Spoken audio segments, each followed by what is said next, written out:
Bang Juma ini masih hidup ya? Saya pikir sudah nggak ada lagi, nggak pernah terlihat. Ada dong. Masih ada dong. Enggak, ini betul. Saya pikir memang Bang Juma nggak pernah nampak lagi, soalnya semenjak kekalahan dari RK itu nggak nampak lagi Bang Juma ini. Mungkin dia bertapa dulu kali ya. Murid Paulus. Murid Paulus. Kamu nggak malu? Kekalahan RK itu boleh nggak kita bahas? Kamu nggak malu? Saya mengiyakan kalau Yesus itu dari lahir sudah Kristus. Pertanyaan saya, siapa yang nanti Kristus setelah disalib? Kok nggak malu bahas itu? Hari ini telah lahir bagimu Kristus, yang lahir Kristus. Lalu siapa yang nanti jadi Kristus setelah disalib? Ayo. Saya dikalahkan karena menurut mereka saya anak Maria itu Kristus. Ya memang kami imani kok. Yesus itu Kristus dari lahir, bahkan dari bayi sudah bicara di iman kami. Inni abdullah atani kita bawa ja'alani nabiyan. Itu baru Kristus yang betul. Dari bayi udah bisa bicara. Kristus pun nggak bisa ngapa-ngapain. Nanti di usia 13 tahun baru bisa kemudian berkarya tuh. Kalau di Kristus di kami dari bayi sudah ngomong. Ditanya sama dia kan, apakah kamu percaya bahwa Kristus itu dari? Saya percaya. Langsung saya kalah karena menyetujui jawaban jawaban daripada lawan. Bahlul. Ini yang kita permasalahkan, sejak kapan Yesus itu jadi Kristus? Apakah sejak lahir atau nanti setelah mati? Karena di dalam Kisah Para Rasul 2 nomor 36, jadi orang Israel harus tahu bahwa Yesus yang kau bunuh itu telah dijadikan menjadi Kristus. Nanti dia Kristus setelah disalib. Berarti yang disalib ini bukan anak Maria, karena anak Maria sudah Kristus dari lahir, Cahayu. Makanya saya berani mengatakan Kristen itu menyembah palsu Kristus. Yang disembah oleh Kristen sampai hari ini itu Kristus palsu, bukan Kristus asli. Bukti bahwa Kristen penyembah Kristus palsu alias sibilisis yang mereka sembah, dia terjemahkan banyak macam tuh. Kamu tahu nggak arti Yosua itu apa artinya? Kamu ngerti nggak kalau Yosua itu artinya Tuhan bersama kita? Bahlul, seluruh nabi-nabi orang Yahudi itu semua punya makna nama. Contoh, Yehezkiel. Apa makna Yehezkiel dalam bahasa Indonesia, saduran bahasa Ibrani? Yehezkiel itu artinya kekuatan Tuhan atau Tuhan Maha Kuat. Kenapa kau tidak menyembah Yehezkiel? Saudara Juma. L-nya itu kenapa? Siapa itu? L-nya itu panjangan L itu merujuk kepada Tuhan. L Ismail itu merujuk kepada Tuhan, bukan merujuk kepada Yesus. Kalau itu disebut dengan Eloah, setuju nggak? Iya betul itu Tuhan Eloah, Tuhan Eloah. Dalam bahasa Ibrani Tuhan itu Eloah. Apa masalahmu? Juma sudah masalahmu bahwa Tuhan mereka tidak sama dengan Tuhan Juma, ya kan? Baik, terserah kau wahai umat Paulus. Tuhannya Yahudi El, Tuhannya umat Islam Allah, Tuhannya orang Roma apa? Kutanya dulu kau. Ayo jawab kau jujur. Tuhannya orang Roma apa? Pada saat orang Yahudi mengenal Eloah, pada saat umat Islam mengenal Allah, orang Tuhannya apa? Apa panggilan Tuhan sembahan tertinggi mereka? Jawab kau sebelum ku robek mulutmu. Cepat. Woi. Nama Tuhannya Kekaisaran Roma. Ayo. Kalau di Islam Allah. Kalau orang Yahudi Eloah. Pertanyaan saya, orang Roma nama Tuhannya yang tertinggi apa? Jawab. Ya tanya ke Roma siapa Tuhannya. Kalau orang itu orang inilah empret. Tuhanmu itu Tuhannya Roma, bukan Tuhannya Yahudi. Saudara Juma. Satu nih ajarin samamu. Yang silakan. kau sembah itu Tuhannya Romawi, panggilannya Theos. Oke, maka kitabmu itu berasal dari Roma, menggunakan bahasa Yunani. Kenapa? Karena kekaisaran Romawi yang berkuasa pada saat itu memang sudah punya Tuhan. Tuhan mereka itu dewa, Theos. Itulah yang turun ke bumi menjadi Zeus. Ujung-ujungnya kalian panggil Yesus. Makanya kalian masih memperingati ibadah Minggu karena masih menyembah kepada dewanya orang Roma Yunani. Makanya masih ada prosesi Natal karena kalian masih memperingati dewanya orang Romawi. Itu Tuhanmu, bukan Tuhannya Yahudi. Kamu hanya menggunakan terjemahan kitabnya Yahudi sebagai alat untuk menutupi sesembahanmu yang adalah dewa. Paham kau? Belajar kau di situ, Dek. Jadi kesimpulannya, Kristen itu bukan menyembah Tuhannya Yahudi. Kristen itu menyembah Tuhannya Romawi, Theos. Tapi ya, Saudara Juma. Tapi saya dapat ternyata Tuhannya Islam berbeda dengan Tuhannya Yahudi, ya kan? Satu L. Ya terserahmu, Dek. Kan? Terserahmu, Dek. Saya sudah mengajarkan padamu, Dek. Tadi saya sudah mengajarkan orang-orang di sini, Dek. Oke? Ya. Ketika Nabi Isa alaihi salam datang ke tengah-tengah Bani Israel, wa iskala Isa bin Maryam, ya Bani Israel, inni Rasulullah, Rasul Allah ilaikum musaddiqan lima baina yadayhi minat ta'ah. Tidak ada urusan itu, Dek. Kami bukan Kristen, panumpang gelap, pencuri terjemah kitabnya agama Yahudi, Dek. Bukan kami Kristen. Kami bukan beragama dari keturunan Benyamin, sang serigala yang merampas Torah, membagikannya kepada Roma, dijadikan sebagai tambal sulam dari ajaran pagan Romawi. Itu, Dek. Paham kau, Dek? Jadi kalau Kristen penyembah dewa-dewa ini, penyembah roh-roh, mengatakan Tuhannya umat Islam dan Tuhannya Yahudi tidak sama, EGP, bukan urusanku.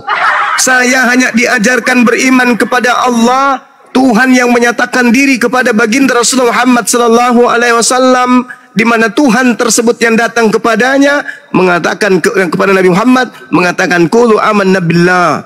Katakan kami beriman kepada Allah, wa ma unzila ilaina, dan apa yang diturunkan kepada kami, wa ma unzila ila Ibrahim, dan apa yang diwahyukan kepada Ibrahim, wa Ismail, dan Ismail, wa Ishaqa, wa Yaqub. Kami beriman kepada apa yang diturunkan kepada nabi-nabi tersebut. Itu iman kami, Dek. Itu iman kami. Tapi kami tidak beriman apa yang ada di dalam kitabmu yang mengatakan Theos turun ke bumi, menjelma menjadi manusia, menjadi hamba, lalu mati di pantai manusia Romawi di atas pohon. Paham sampai situ, Dek? Paham, Dek? Tuhanmu itu roh. Tunjukkan kepada saya Tuhannya Yahudi roh. Di mana tertulis Tuhannya Yahudi roh? Jadi kalau Ismail itu Tuhannya siapa, Ismail? Ismail berdasarkan Al-Quran itu Tuhannya adalah Allah. Qulu amanna billah wa ma unzila ilaina wa ma unzila ila Ibrahim wa Ismail wa Ishaq wa Yaqub wal asbati wa utiya Musa wa Isa wa ma utiya nabiyyuna min rabbihim la nufarriqu baina ahadin minhum wa nahnu lahu muslimun. Titik. Di dalam Al-Quran ngapain arti bahlul? Ismail apa kira-kira? Kalau kamu nggak sanggup, kalau kamu nggak sanggup, kamu jangan naik di kumal-kumal Islam. Bukan nggak sanggup. Jangan. Apa arti Ismail? Apa artinya Ishak? Apa artinya Ishak?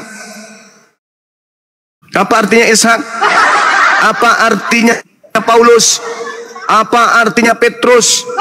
Apa artinya Maria? Itu aja terus imanmu kayak gitu. Apa artinya Kalomba? Itu aja terus. Apa artinya Elizabeth? Apa artinya Zakaria? Apa itu maknanya? Yang kau harus paham sekarang, apa maksudnya dewa Romawi menjadi manusia, mati di pantai di pohon? Itu yang kau harus bahas itu. Kenapa Tuhannya Yahudi berubah jadi roh? Tuhan kau itu roh, bertanduk 7, bermata 7. Itu yang harus kau pikirkan. Jangan kau lari kemana-mana. Islam menjadi Islam tidak dengan mengambil terjemahan kitabnya orang Yahudi. Paham kau, Dek? Islam itu tegak karena Al-Quran.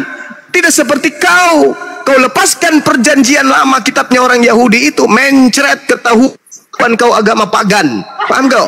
Coba kau lepaskan, hilangkan perjanjian lama di kitabmu milik Yahudi. Apa jadinya agamamu itu? Hah?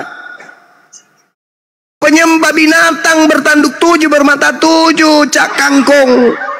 Kau tutupi itu semua dengan mengambil terjemahan kitabnya Yahudi biar dianggap agama pagan Roma itu adalah dari Yahudi. Pret. Bahlul.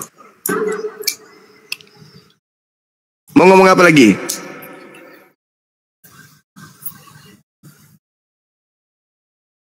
Buka mute-nya. Master, buka mute-nya. Artinya Matius. Apalagi? Artinya Matius apa? Ini cuma ini ada dia.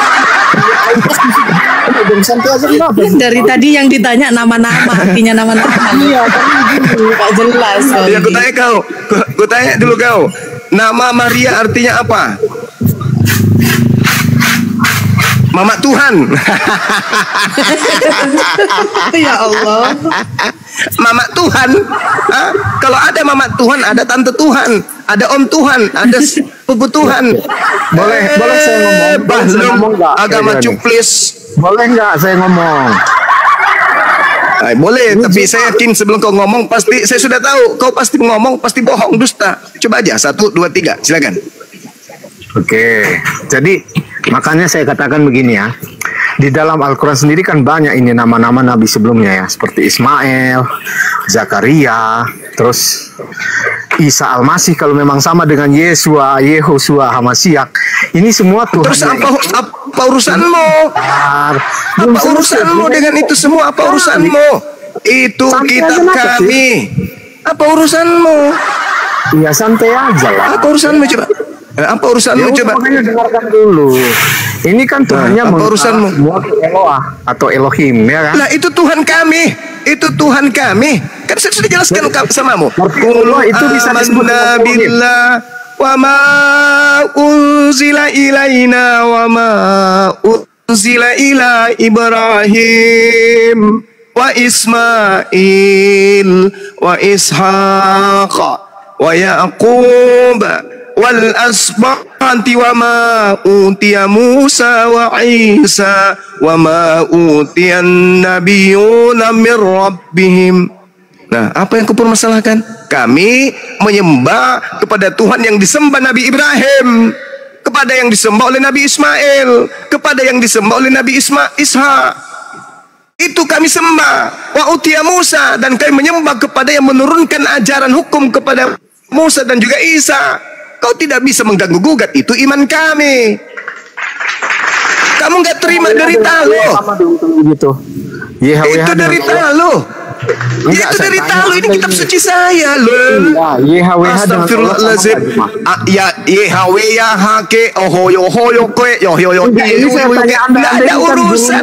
Itu bukan kitab kami lul. Kitab kami Quran loh. YHWH dengan Allah sama enggak? Amanna billah wa ma unzila ilaina wa ma unzila ila Ibrahim. Iman kami beriman kepada Tuhan yang disembah Nabi Ibrahim. Kalau kau menyebutnya Tuhan yang disembah Nabi Ibrahim di dalam kitab yang kau curi dari agama Yahudi bernama Yod-He-Vav-He, berarti yang dimaksud yaitu dia.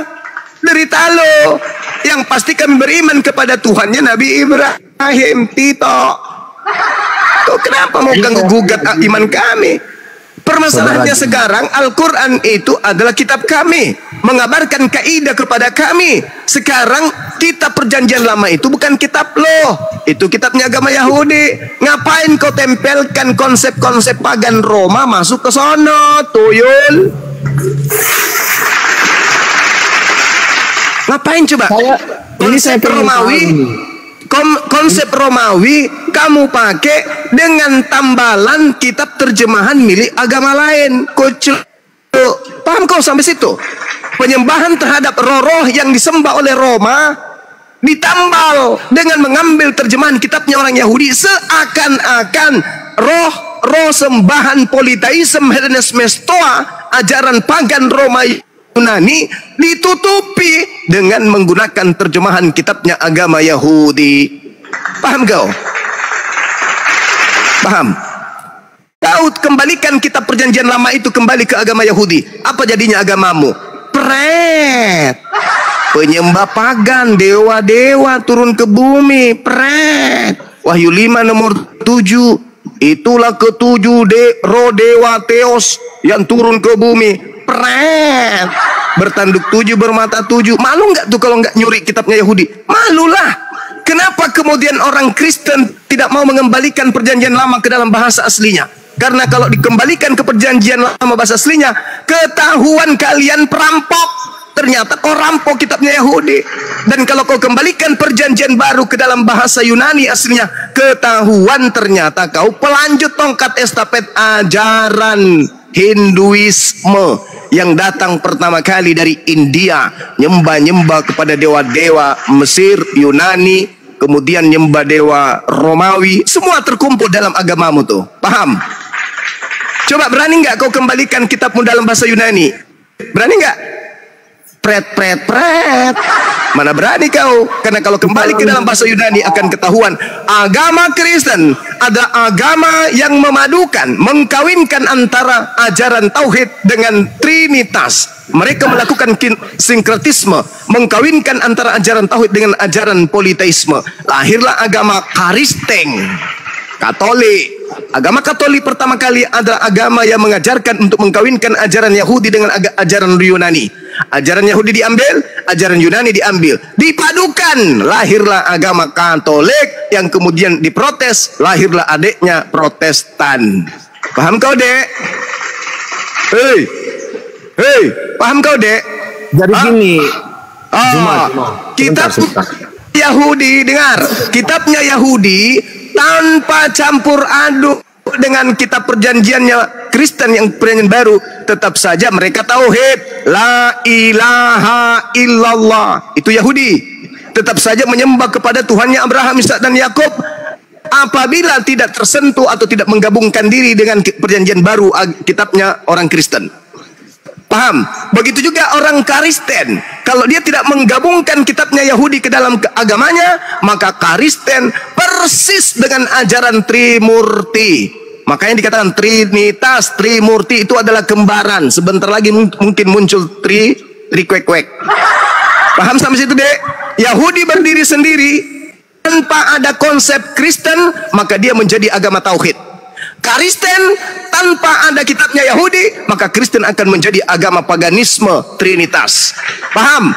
Tapi Kristen ini orang-orang leceh, maka mereka mengambil kitabnya orang Yahudi dalam bentuk terjemahan untuk menutupi ajaran pagan, sehingga nampak apa yang terjadi? Satu di dalam tiga, tiga di dalam satu. Apa itu? Agama sinkretisme, menikahkan, mengkawinkan antara ajaran satu Tuhan dengan tiga dewa. Pret, lahirlah agamamu. Paham kau sampai situ, Dek? Ya, sekarang saya gini aja sih. Saya pengen tahu Yahweh dengan YHWH dengan Allah itu sama nggak kira-kira? Saya bukan materi saya itu, materi saya Quran, koclo. Yang harusnya kau permasalahkan adalah apakah Yod-He-Pape itu adalah Theos, sembahan Roma, paman. Kenapa ku bahas Tuhanku? Tuhanku tidak pernah menggabung. Dengar. Al-Quranku yang datang kepada Nabiku Muhammad tidak mengkawinkan terjemahan kitabnya Yahudi masuk ke Al-Quran. Paham kau? Al-Quran coba dikatakan Qulu amanna billah wa ma unzila ilaina wa ma unzila ila Ibrahim wa Ismail wa Ishaq. Tak ada campur aduk agama lain, terjemahan agama lain. Paham kau sampai situ? Harusnya yang kau bahas hari ini adalah Tuhannya Yahudi yang laisa kamislihi syai', yang bukan manusia dan bukan anak manusia, yang bukan makhluk, yang menghidupkan dan maha mematikan, yang tidak berawal dan tidak berakhir, yang tidak serupa dengan apapun. Harusnya yang tidak pernah dibentuk menjadi apapun, harusnya kau pikirkan, apakah Tuhannya Yahudi yang esensinya tak tersentuh, yang kemahasuci dia tidak tersentuh oleh dimensi makhluk, apakah dia yang disembah oleh Kristen, yang patungnya ada di gereja, yang pernah berak, yang pernah pipis, yang pernah ditampar, ditonjok, ditombak, dibunuh, dikubur, apakah itu Tuhannya Yahudi? Harusnya kau berpikir itu. Tuhannya Yahudi itu laisa kamitslihi syai'. 2 Samuel 7:22. Tidak serupa dengan apapun. Tuhannya Yahudi maha suci, maha tinggi. Yesaya 5 nomor 16. Harusnya aku berpikir itu, bahwa Tuhan kami dan Tuhannya Yahudi itu sifatnya sama. Sedangkan Tuhannya Yahudi dan Tuhannya Kristen sifatnya tidak sama. Tuhannya Kristen manusia dan anak manusia. Tuhannya Kristen roh. Tuhannya Kristen mati dan dihidupkan. Apakah sifat itu disifati oleh Tuhannya Yahudi? Nehi merica ketum berjahe. Tidak kawan, tidak. Tapi kamu sok cantik, sopan, muncul di Indonesia. Kami ini ada pengikut nabi-nabi Yahudi loh. Buktinya di kitab kami ada yang disebut kemudian perjanjian lama, dan perjanjian lama itu ada kitabnya Nabi Musa loh. Ada yang namanya Kejadian, ada yang namanya Ulangan, Keluaran. Pret. Hanya orang bahlul dan otak setengah yang mau percaya dengan penipuan kalian itu, dengan membawa agama dari barat itu. Paham? Paham sampai sini, Dek? Tanpa kitabnya orang Yahudi yang nempel terjemahannya di agamamu, agamamu jadi apa, Dek? Agamamu jadi apa? Tanpa mencuri kitabnya Yahudi, menempelkannya di dalam kitabmu, agamamu jadi apa? Coba kau pikir itu, kau pikir. Ini nggak tahu apakah Allah itu sama. Pikir dulu, pikir dulu, kau pikir dulu. Tanpa terjemahan kitabnya Yahudi terhadap agamamu jadi apa? Tanpa terjemahan agamanya Yahudi, agamamu jadi apa? Yuk,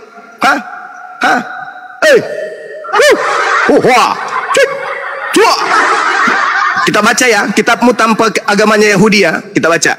Nih tak ajarin kamu kerangka berpikir supaya kamu itu bisa waras. Nih tak ajarin agamamu tanpa kitabnya agama Yahudi. Kita mulai. Di dalam, ambil aja satu contoh, Yohanes. Pada mulanya adalah Logos.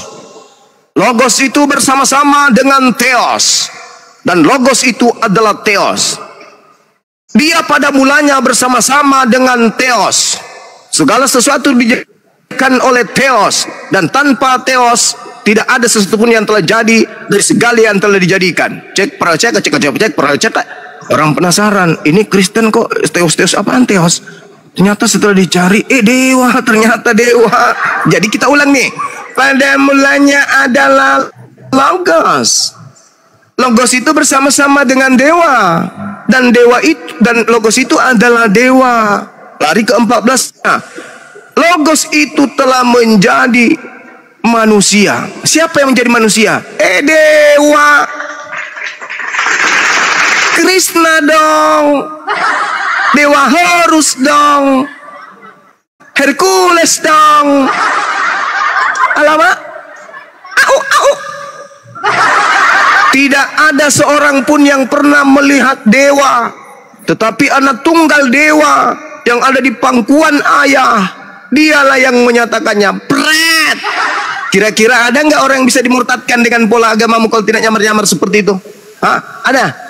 Nama Tuhan yang umat Islam dibawa supaya apa? Untuk memurtadkan orang, untuk menutupi ajarannya bahwa dari Romawi kuno, ajaran penyembah kepada roh-roh. Yohanes 4 nomor 21. Tuhan itu adalah roh. Tuhanmu roh, dewamu itu roh. Dewa itu adalah roh. Kristen penyembah roh. Roh yang kau sembah itu bukan Tuhan. Orang Roma Yunani dari dulu menyembah roh-roh. Roh-roh yang mereka sembah. Di dalam Wahyu 5 nomor 6, itulah ketujuh roh. Kalau 7 roh, perkataannya bukan roh, tapi roh-roh. Itulah roh-roh yang disembah oleh orang Kristen. Wahai orang Yahudi, apakah Anda penyembah roh? Tidak. Kenapa? Karena roh itu adalah makhluk halus. Wahai orang Kristen, apakah kau penyembah roh? Yes. Kenapa bisa? Karena Tuhan itu adalah roh, dewa itu adalah roh. Tahuan deh. Wahai umat Islam, apakah kamu menyembah roh?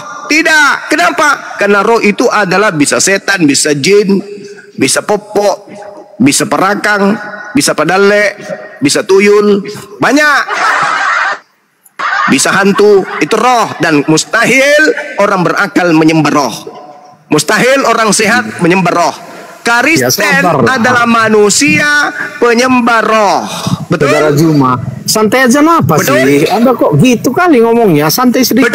Ya, benarkah Kristen ini penyembah roh? Jawab.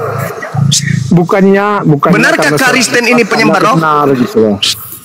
Ya, kami menyembah dalam roh dan kebenaran, bukan penyembah. Kok menyembah dalam roh? Wah, dipretelin lagi. Saya tanya, benarkah Kristen itu menyembah roh? Menyembah dalam roh dan kebenaran.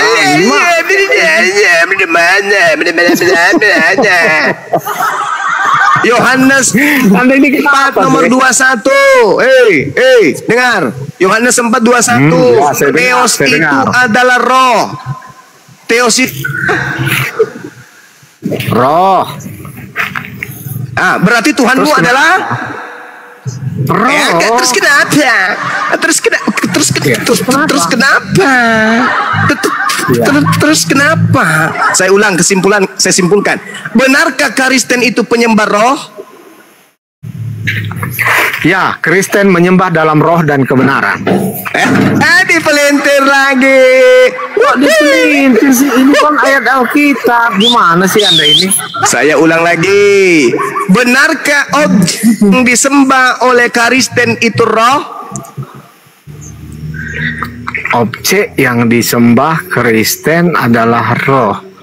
Ya, kami menyembah Yesus.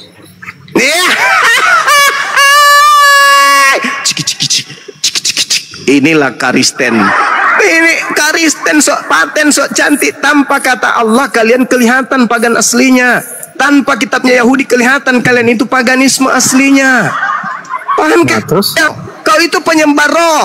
Kau itu penyembah roh. Kau ngerti penyembah roh itu ajaran apa? Politeisme, Helenisme itu penyembah roh. Animisme itu penyembah roh. Dan Kristen terbukti menyembah roh. Sedangkan roh itu adalah makhluk. Makhluk apa? Makhluk. Sekarang gini, Juma gini aja lah. Kalau Allah itu gimana sih? Allah itu gimana coba? Kok jadi Allah lagi? Tunggu. Kau akui dulu.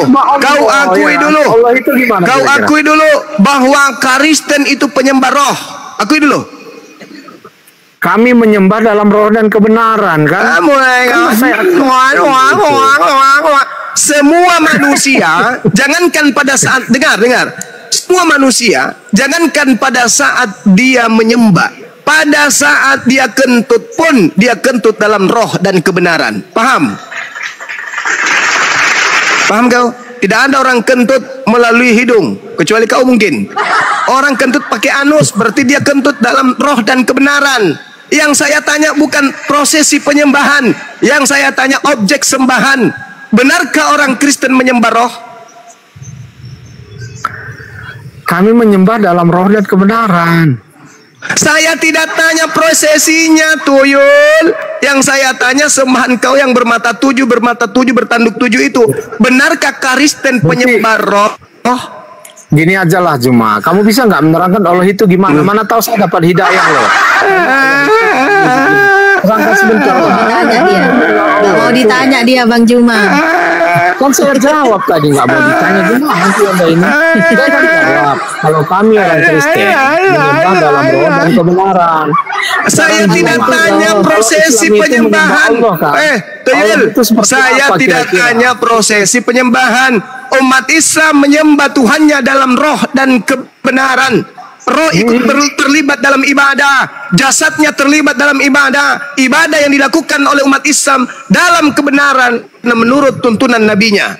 Kau bilang menyembah dalam roh dan kebenaran, pret. Di mana kebenarannya menyembah Yesus? Siapa yang ngajari kalian ibadah hari Minggu? Siapa yang ngajarin kalian kemudian ibadah menyembah kepada Yesus? Mana kebenarannya? Ada perintahnya? Nggak ada. Saya tidak tahan itu, saya nggak tanya itu. Yang saya tanya objek sembahanmu itu benarkah roh? Jawab. Kalau Yesus itu kan bukan cuma roh, dia kan punya daging juga. Saya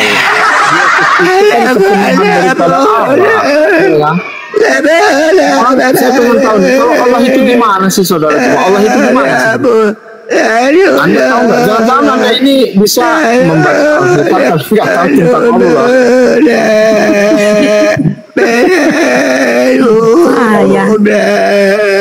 Mardan. Nggak ada otak. Nggak ada otak kau. Yang saya tanya objek sembahan. Saya tidak tanya yang lain. Betulkah kau Kristen Kami menyembah itu? Yesus, ya kan, saya menyembah Yesus. Coba kau baca. Coba kau baca dulu. Kau baca dulu di dalam kitabmu Yohanes 4 nomor 21, coba kau baca. Nah, Kau baca dulu. Kau baca dulu. Baca dulu dong. Kau baca dulu. sabarlah. Yohanes berapa? Saya bacakan Baca. sama. Yohanes 4 nomor 21.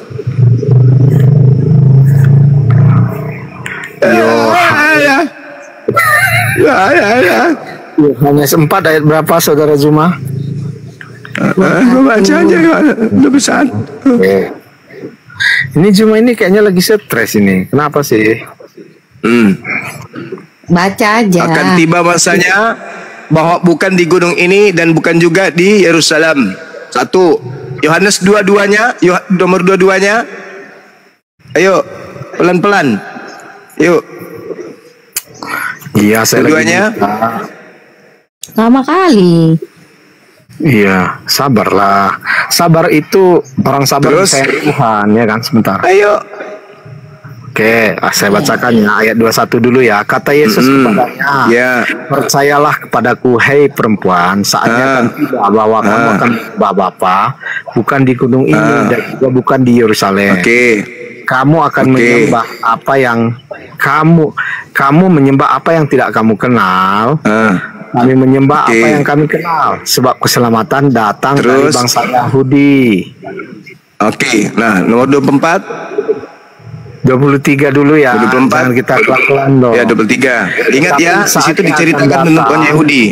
Dan sudah tiba sekarang bahwa penyembah-penyembah benar akan menyembah Bapa dalam roh dan kebenaran, sebab Bapa menghendaki Yes. penyembah-penyembah demikian. Jadi Demikian. ayat 24 ya. Nah, terus? Allah itu roh, Nah. dan barang siapa menyembah Dia harus menyembahnya dalam masuk roh dan deh. kebenaran. Masuk Alah, deh itu barangnya. Jadi dewa Kenapa? itu adalah dewa yang kau sembah itu adalah Dewa, kami ini menyembah Bapa. Kok dewa? nggak lagi? ada bapak di situ tuh Yul. Nah, 24 itu nggak bacakan. bapak. Hei, Bacakan. silakan. Dari ayat 23. Nggak ada bapak di situ tuh Yul. Tapi saatnya akan 24. datang dan sudah tiba sekarang bahwa penyembah-penyembah benar akan menyembah Bapa, ya, menyembah Bapa. Iya, Father. Oh, dan kebenaran. Betul. Di situ katakan Sebab Father dalam Bapa bahasa Yunani, menghendaki Pater. penyembah-penyembah demikian. Pater, dengar. Di dalam bahasa Yunaninya Yohanes 4:23, Pater, Bapak. Sedangkan yang ada di nomor 24-nya bukan Pater, tapi Theos. Theos itu artinya dewa. Dewa itu adalah roh. Yang kau sembah adalah dewa yang adalah roh. Kenapa kamu Boleh, nggak boleh mau saya jujur? ngomong sedikit. Di sini tadi kan mengatakan Ya, silakan Allah itu kau roh, ngomong. ya kan? Allah itu roh. Jadi Ya.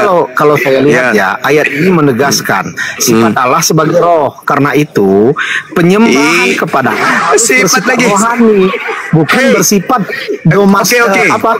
ritualistik, misalnya jongkok-jongkok. mulai parah. Mulai. Itu. Mulai. Tetapi Hei, dia kau dengar harus enggak? Kau dengar enggak di data bersifat nomor rohani, 23-nya? Nomor 23 kau dengar enggak itu? Sembahlah Pater. Sembah Pater dalam roh dan kebenaran. Kau ngerti kebenaran? Ya, ngerti. Kebenaran itu adalah tata cara yang diajarkan Pater. Caranya beribadah kepadanya itu bagaimana? Harus kau sembah dengan sesuai dengan caranya. Kurang paham nih.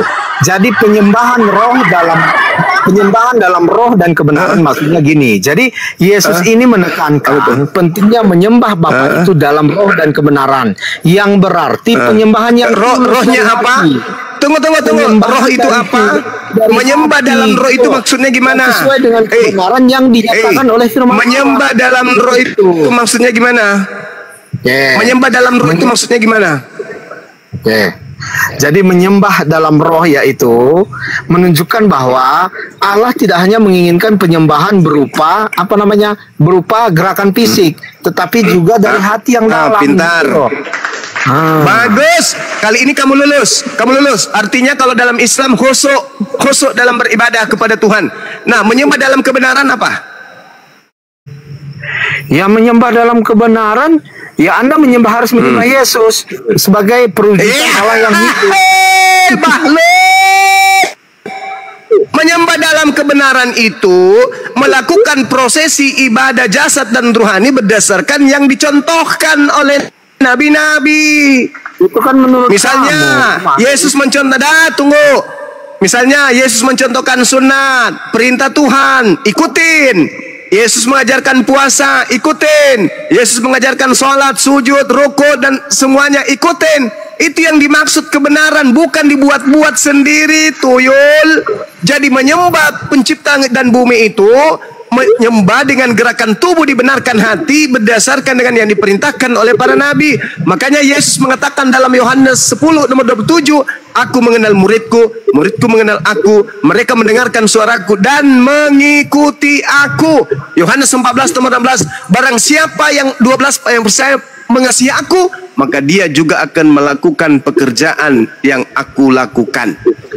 Pekerjaan yang Yesus lakukan itu pekerjaan yang dituntun oleh Tuhan. Makananku adalah melakukan pekerjaan yang diperintahkan Bapa untuk aku kerjakan. Yohanes 4 nomor 34. Jadi ibadah yang benar kepada pencipta dan bumi itu khusyuk dan prosesi jasmani rohaninya berdasarkan atas syariat tuntunan yang diajarkan oleh para nabi. Itu yang betul.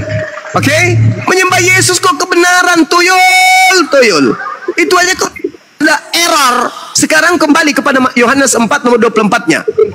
Tuhan dewa itu adalah roh. Pertanyaan saya, kalau Tuhannya Yahudi mengajarkan berdasarkan ajaran Yesus, menyembah dalam roh dan kebenaran artinya khusyuk, melibatkan ruhania dan juga jasmania dan beribadah berdasarkan tuntunan para nabi, maka ketika berbicara mengenai konsep Kristen, 24-nya menyembah roh.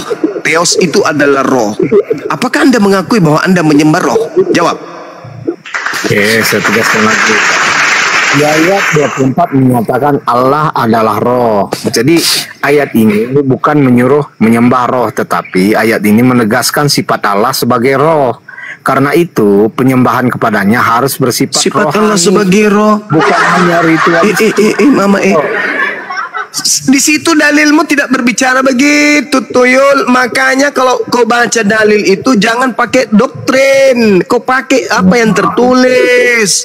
Di situ jelas dikatakan Theos itu adalah roh. Sekarang Anda artikan roh itu apa sih, Juma? Menurut Anda roh itu apa sih? Roh itu pneuma dalam bahasa Yunani, artinya roh itu adalah makhluk halus. Coba aku buka KBBI. Coba aku buka KBBI. Kalau roh itu adalah sebenarnya begini. Roh itu kan menunjuk pada bagian non fisik. Setuju kan bahwa roh itu bukan fisik. Jadi bukan material. Roh itu sembahanmu. Jadi roh itu berkaitan dengan kesadaran, pikiran, perasaan dan jiwa kita, itu roh. Jadi bukan seperti yang kamu roh halus. Roh itu apa? Coba definisi KBBI. Coba. Roh itu adalah dong, Juma. Jangan kayak gitu dong, asal-asal ngomong. Roh adalah, menurut KBBI roh adalah, saya nggak tahu, tapi roh itu yang jelas bukan fisik. Itu yang pertama. Roh itu memang bukan fisik. Tapi roh itu makhluk imateri. Pikiran kita, perasaan kita, dan jiwa kita, itu yang dimaksud dengan roh di situ. Gitu. Saya ulang lagi. Dewa itu adalah roh. Pertanyaan saya, apakah benar kau menyembah roh? Kami menyembah dalam roh dan kebenaran. Ayat 24 itu menegaskan Tuhan itu bersifat roh. Itu memiliki sifat roh, berarti sifat roh artinya bukan material, tetapi dia bersifat non fisik. Itu loh ya. Oke lah, selamat sore lah teman-teman. Saya senang sekali diskusi dengan Theos itu roh ya. Oke, Juma, nanti saya ajari lagi. Theos itu roh. Kesempatan. Saya ini lagi bekerja ini. Jadi nanti Theos itu roh. Jadi kesimpulannya Kristen itu adalah penyembah makhluk halus. Dah, titik. Dah, istirahat kau sana. Penyembah makhluk halus, istirahat. oke, nanti saya ajari lagi kamu lain kesempatan. Ya, udah, kau ajari dirimu itu nyembah makhluk halus. Malu kau kan? Parah. Bang Rostrum. Monitor Bang Rostrum. Ya monitor, saya menyimak aja. Saya kan murid ini mendengarkan para guru memberikan petuah. Ya, apa pendapatnya Bang Rostrum? Allah ada roh itu tadi, gimana aja? Wah nanti saya dikira berbeda lagi nanti. Ya nggak apa-apa, biar tahu. Kebenaran tuh harus diungkap, Bang.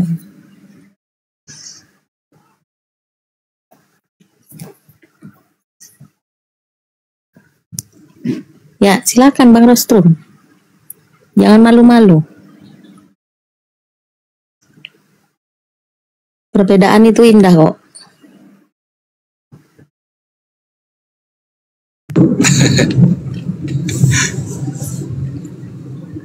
Gimana ya saya memulainya ya? Ya itu tadi, Allah adalah roh itu bagaimana menurut pendapat Anda?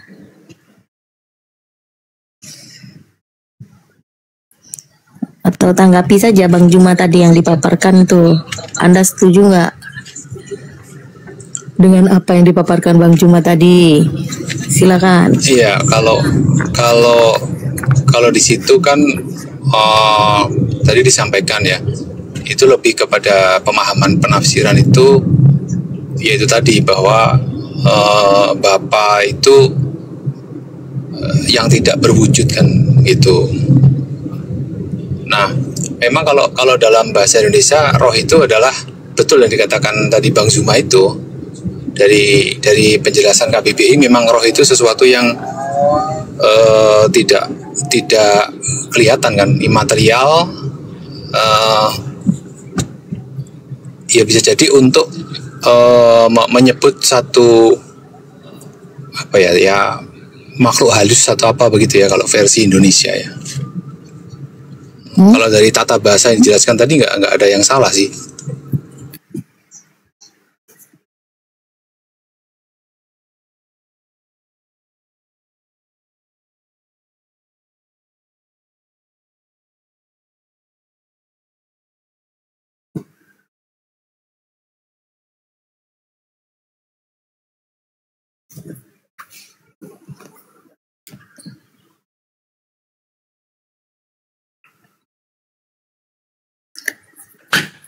Tadi kita sempat mendengarkan saudara kita mengatakan bahwa, suara saya kedengaran nggak?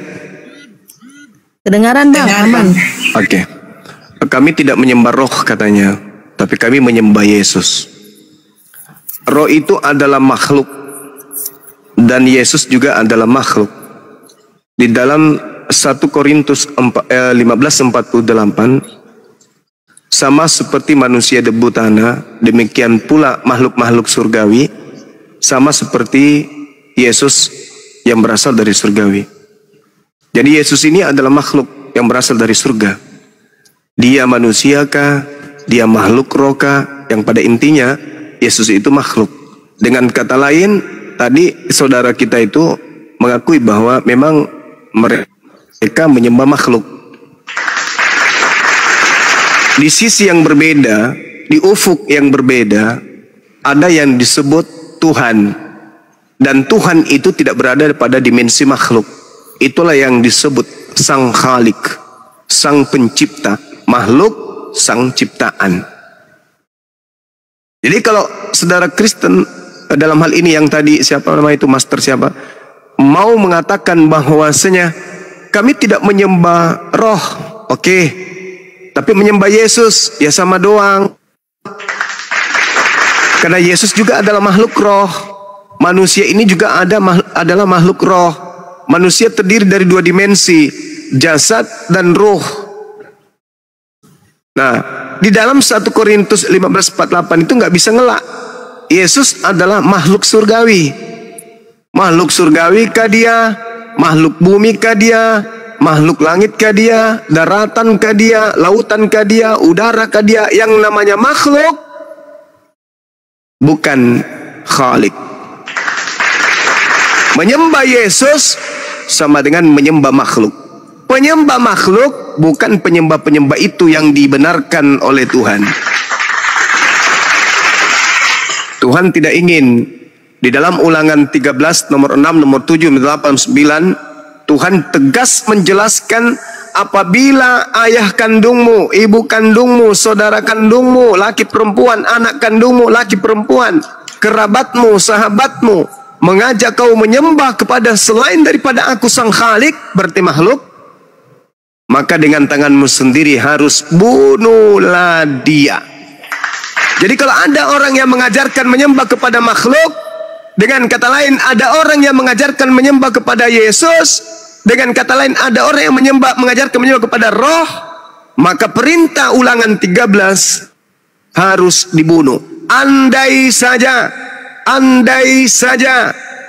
Nabi Musa alaihissalam sezaman hidupnya ketika ada perintah membunuh kepada orang yang mengajarkan menyembah kepada ilah lain, yaitu Yesus yang adalah makhluk, yang adalah roh, maka Kristen akan dibunuh semuanya oleh pasukan Nabi Musa alaihi salam. Itu dalil. Itu dalil. Makanya Paulus mengaku, aku diutus kepada orang-orang yang tidak bersunat. Wahai orang-orang yang bersunat, kau jangan ganggu-ganggu gue ya. Ajaran gue ini kan hanya untuk orang yang tidak bersunat. Aku diutus kepada non-Yahudi, bukan untuk kalian. Jadi jangan kalian merasa dong. Tapi sangat disayangkan, terkait dengan Paulus sudah dinubuatkan di dalam Kejadian 49 dari data 1, 2, 3, 4, 5, 6, 7, 8, 9, 10, 11, 12, 13, 14, 15, 16, 17, 18, 19, 20, 1, 2, 3, 4, 27. Yakub memanggil anaknya satu-satu. Kau sini duduk, dengarkan petua Abah sebelum Abah pergi. Disebutlah satu-satu anaknya. Disebut Benyamin, di nomor 27 Benyamin. Yang sebelumnya disebut Natalia disebut lagi, kemudian anaknya yang lain Yusuf disebut, kemudian yang lain Yehuda, disebut satu-satu. Tiba pada masa Benyamin, Yakub mengatakan, Benyamin, kamu lakumu kelak seperti serigala, merampas, lalu hasil rampasannya dibagi-bagikan.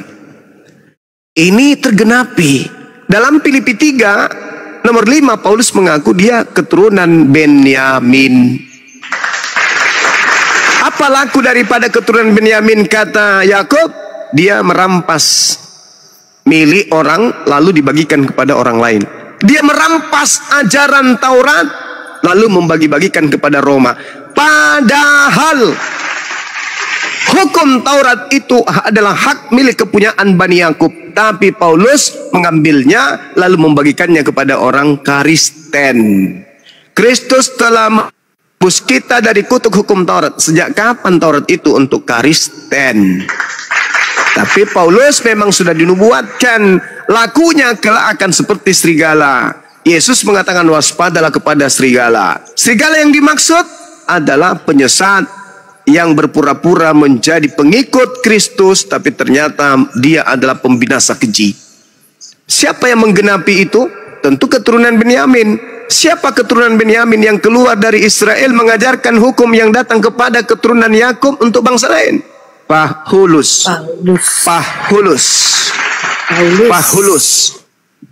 Apa nama agamanya? Baca di Kisah Para Rasul 11:26, Kisah Para Rasul 24 nomor 5. Paulus ini adalah penyakit sampar yang telah menyesatkan orang-orang Yahudi di seluruh dunia yang beradab, dan dia adalah tokoh dari agama Aliteng. Itu dalil. Maka yang harus diwaspadai oleh orang-orang Yahudi, khususnya murid Yesus, adalah Paulus in the gang.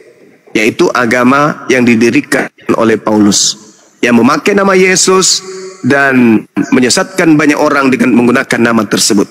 Waspadalah agar kalian jangan disesatkan, sebab akan datang banyak penyesat memakai namaku. Siapa namamu? Yesus. Andai saja dia katakan,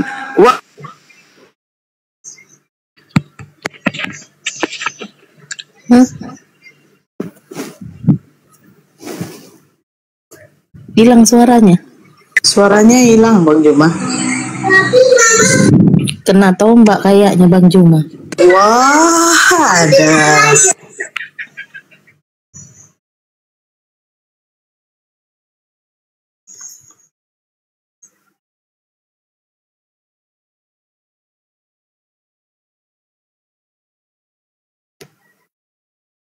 tercampakkan tombaknya, tumpul. Begitu saudara-saudara. Jadi waspadalah kepada penyesat yang datang memakai namaku. Siapa namaku? Yesus. Dia akan menyesatkan mereka, akan menyesatkan banyak orang. Berarti dengan kata lain Matius 24, 4, 5 dan seterusnya, penyesat itu menjajakan ajarannya memakai nama Yesus. Andai saja Yesus berpesan, waspadalah kepada penyesat, waspadalah agar kalian jangan disesatkan, sebab akan banyak penyesat datang memakai nama Nabi Muhammad. Hancurlah Islam ini dibuat oleh Kristen, hancur. Sedangkan tidak ada nama Nabi Muhammad di Bible. Nama Nabi Muhammad ini hancur dibuatnya, dihujat, dinista, difitnah, dicaci maki, direndahkan, dihinakan dan seterusnya. Kalau sekiranya penyesat itu datang memakai nama Nabi Muhammad, maka habislah sudah Islam ini dimaki siang dan malam. Sedangkan tidak memakai nama Nabi Muhammad aja kita habis dimaki, difitnah, dihina dan seterusnya. Tapi anehnya, jelas-jelas di situ Yesus mengatakan namaku. Berarti penyesat itu datang memakai nama Yesus. Tapi anehnya, mereka justru menjadi pelaku yang harus diwaspadai oleh orang Yahudi, karena mereka menyebar kemana-mana memakai nama Yesus. Datang ke lorong-lorong mengajarkan Kristus, Yesus, Kristus, Yesus, Yesus, Kristus.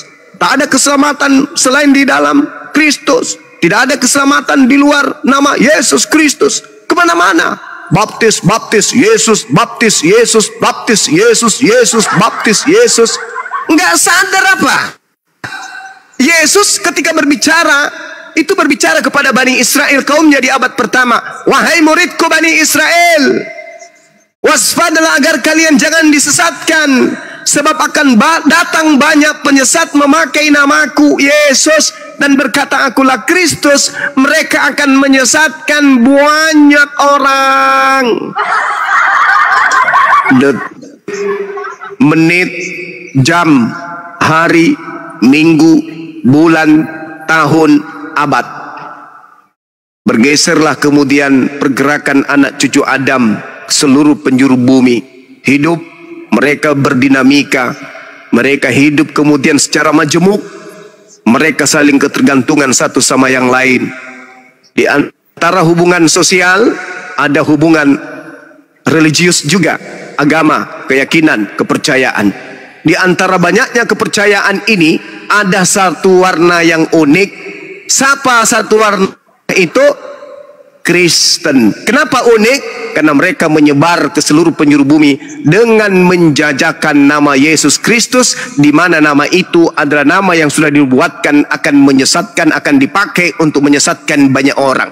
Alhasil orang-orang yang sadar, berpendidikan, tapi tidak mau keluar dari sono. Kenapa? Karena ada kekuatan goib yang telah menjerat mereka dengan tipu daya. Itulah yang disebut sibilisisis.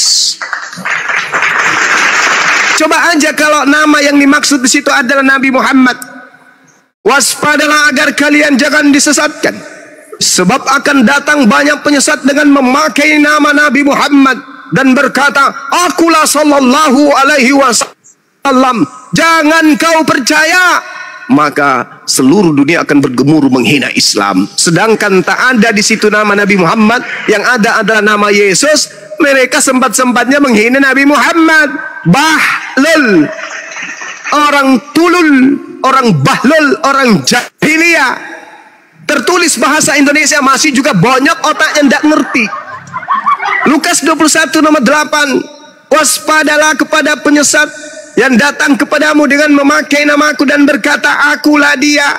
Coba saja di situ berkata, akulah nabi yang ummi, akulah nabi yang bernama Nabi Muhammad, akulah khataman nabiyyin, dan seterusnya. Hancur Islam ini dihina dan difitnah oleh orang-orang oten.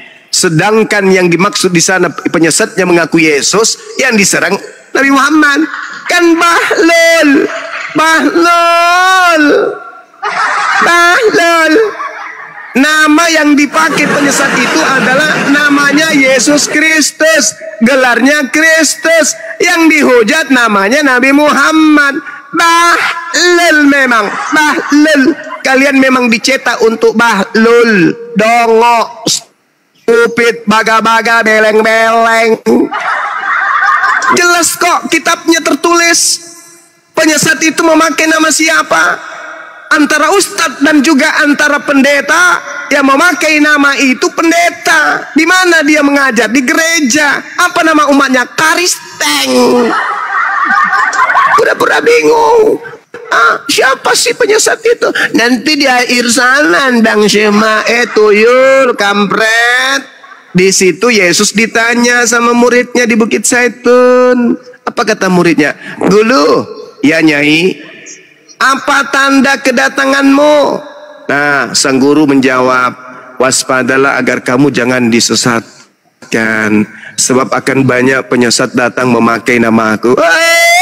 Penyesat itu memakai nama Yesus, kampret, bukan nama Nabi Muhammad. Berarti yang harus kami waspadai adalah aliteng, karena aliteng yang pergi ke seluruh dunia memakai nama itu untuk membaptis orang. Hanya halilintar. Kapan cerdasnya Oten penyembah roh ini? Selamat sore Juma, Bang Juma, selamat sore. Selamat sore. Saya mau tanya Bang Juma, saya mau konfirmasi doang. Tanya.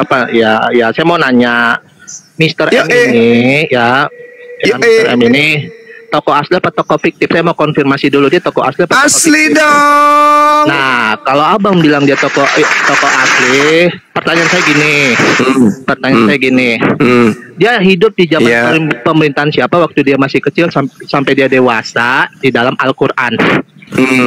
Dia hidup di zaman pemerintahan siapa? Al-Quran itu bukan buku sejarah. Berarti Al-Quran bukan buku sejarah. Berarti buku dongeng. Nabi Muhammad Sallallahu Alaihi Wasallam itu adalah wahyu. Kalau bukan buku sejarah berarti buku dongeng. Arab, Mekah itu bukan di dalam cerita-cerita dongeng. Mekah itu ada, Madinah ada. Sampai hari ini orang berziarah, non-stop orang berziarah di tempat kelahiran beliau. Sejak Sirah Arab menerima beliau sampai hari ini. Iya. Kamu bertanya, di kamu zaman diam. pemerintahan siapa waktu masih kecil dan dewasa penyembah di dalam Yesus. kitabnya. Islam itu tidak begitu cara belajarnya, Tuyul. Ini kalau pola ini juga saya bawa ke agamamu, boleh dong saya bertanya, kenapa saya katakan agamamu itu adalah agama ilusi?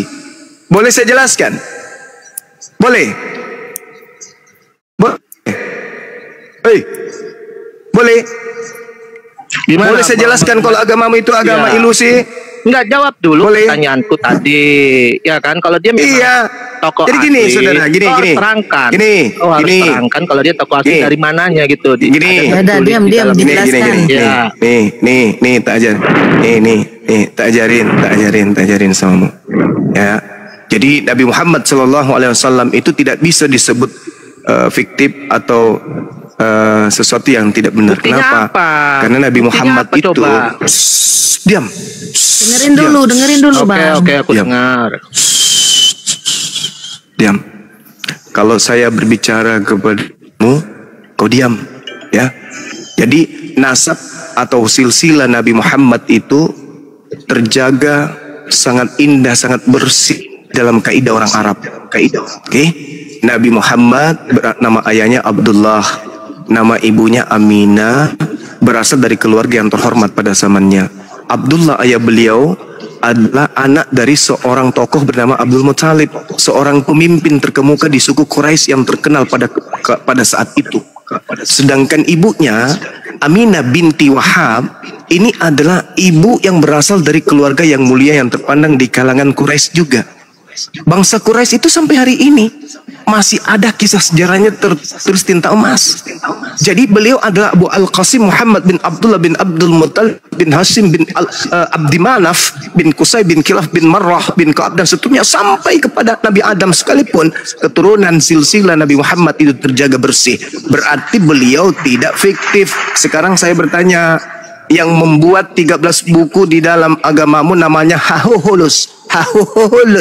Tolong kau tunjukkan kalau dia tidak fiktif, siapa nama bapaknya? Jawab. Enggak usah ibunya. Mana tahu dia keluar dari lubang kloset. Nama bapaknya aja coba. Siapa nama bapaknya Paulus kalau penulis kitabmu itu tidak fiktif? Silakan. Ayo dong. Ayo. Nama menulis inakmu ini namanya Hahuhulus. Ama nama bapaknya apa? Kalau Nabi Muhammad sallallahu alaihi wasallam jelas Abu Al-Qasim Muhammad bin Abdullah bin Abdul Muthalib bin Hashim bin Abdi Manaf bin Qusay bin Kilab bin Murrah bin Ka'ab bin Lu'ay bin Ghalib bin Fir bin Malik bin An-Nadr bin Kirana bin Qusaymah bin Mudrika bin Ilyas bin Mudar bin Nizar bin Ma'ad bin Adnan bin Adnan bin Adnan bin Adnan bin Ubad bin Muqawam bin Nahur bin Chayra bin Ya'ruf bin Yasjub bin Nabit bin Ismail bin Ibrahim bin Tareh bin Azar bin Tari atau bin Nazar, kemudian bin Azar bin jangan ganggu saya dulu. Jangan ganggu dulu saya. Ngomong. Sabar dengerin. Nabi bin Ismail bin Ibrahim bin Tari bin Nahur bin Saru bin Rau bin Falik bin Aibir bin Salik bin Af bin Arafaqas bin Sam bin Nuh bin Lam bin Mutashal bin Akhnuk bin itu yang disebutin apa? Bin Adam alaihi salam. Pertanyaanku simpel loh. Itu ada dua bangsa di muka bumi ini yang sangat bersih dan sangat telaten di dalam menjaga silsilah mereka. Makanya Yosua bin Nun, Ismail bin Abraham, Ishaq bin Abraham, semua terjaga bin-binnya. Pertanyaan saya, Haulus bin siapa coba? Haulus bin siapa? Haulus bin siapa? Nah, bentar dulu Juma. Ya. Nah, pertanyaanku gini. Paulus bin siapa? Jawab dulu Bang, dulu baru bertanya. Paulus bin siapa? Juma. Paulus bin siapa? Kamu hidup di zaman waktu masih lahir, kamu hidup di zaman pemerintahan siapa? Paulus bin siapa? Enggak, kamu hidup di zaman siapa? Paulus bin siapa? Atau siapa? Paulus memang itu tokoh apa namanya, tokoh asli. Dia hidup di zaman pemerintahan siapa? Jawab dulu. Paulus hidup di zaman pemerintahan siapa? Bin Tilan. Paulus bin Tilan. Yesus. Ngapain kau bilang Paulus? Bin Tilan. Aku adalah Tuhan Yesus. Bin Paulus bin Tilan. Bin siapa Paulus ini? Bin Yesus. Ya kan? Nah, kalau memang itu bin Atang atau bintang di langit. Jawab dulu. Takut apa gimana? Apa nggak bisa jawab? Juma. Paulus ini bin siapa? Saya sudah menjelaskan samamu. Nabi Muhammad bin Abdullah. Abdullah ini berasal dari keluarga yang dihormati pada zamannya. Beliau adalah putra Abdul Muthalib, seorang pemimpin. Di mana tertulis ayatnya? Di mana tertulis ayatnya? Di mana tertulis ayatnya? Kalau memang aku mencari ayat, kau beli kitabnya Sirah Nabawiyah. Hoi, cek silsilahnya. Aduh, berarti kalau misalkan apa namanya kita bertanya sama Ustadz nyuruh untuk beli kitab itu sirah. Kan kamu minta Quran. Tertulis di mana katamu kan, Tuyul? Sirah Nabawiyah, kitab emangnya bukan Al-Quran peganganmu. Iya, aku bicara mengenai silsilah kan, Tuyul? Aku nanya sekarang hidup di zaman pemerintahan siapa? Sekarang saya bertanya. Hidup di zaman sekarang saya siapa? bertanya. Tunggu dulu Juma. Kalau dasar pijakan kalau memang Anda bertanya Nabi Muhammad itu fiktif dari sisi itu, ya, boleh enggak saya bertanya memang siapa fiktif, nama bapaknya Paulus? Kok nggak bisa jawab? Karena tokoh teman-teman dilemparkan ke neraka penghuni neraka ini. Pret. Kau ke neraka aja sana. Kau minum sperma pendeta habis itu.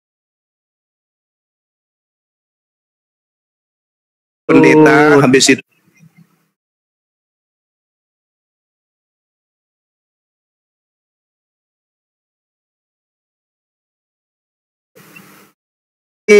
kekal di neraka itu lebih bagus daripada kau hidup bikin habis beras di Indonesia. Suara saya masih kedengaran, host? Masih bang. Masih. Ya. Aman Bang Juma. Siapa nama bapaknya Paulus? Ada yang tahu? Nggak ada. Bintikan. Bagaimana mungkin Nabi Muhammad dikatakan fiktif? Tempat lahirnya, kelahirannya di mana, keturunannya di mana, bagaimana umatnya memperlakukan beliau sampai hari ini. Jelas warisan-warisannya, tempatnya menerima wahyu, tempat ibadahnya, masjid yang dibangunnya, sejarah peperangannya, lengkap sampai hari ini. Mana bisa fiktif? Sekarang kalau kita tanya hal yang sederhana kali pun, siapa nama bapaknya Paulus? Nama bapaknya aja dulu. Itu fiktif itu kalau nggak ada nama bapaknya dan mengaku orang Yahudi. Fiktif.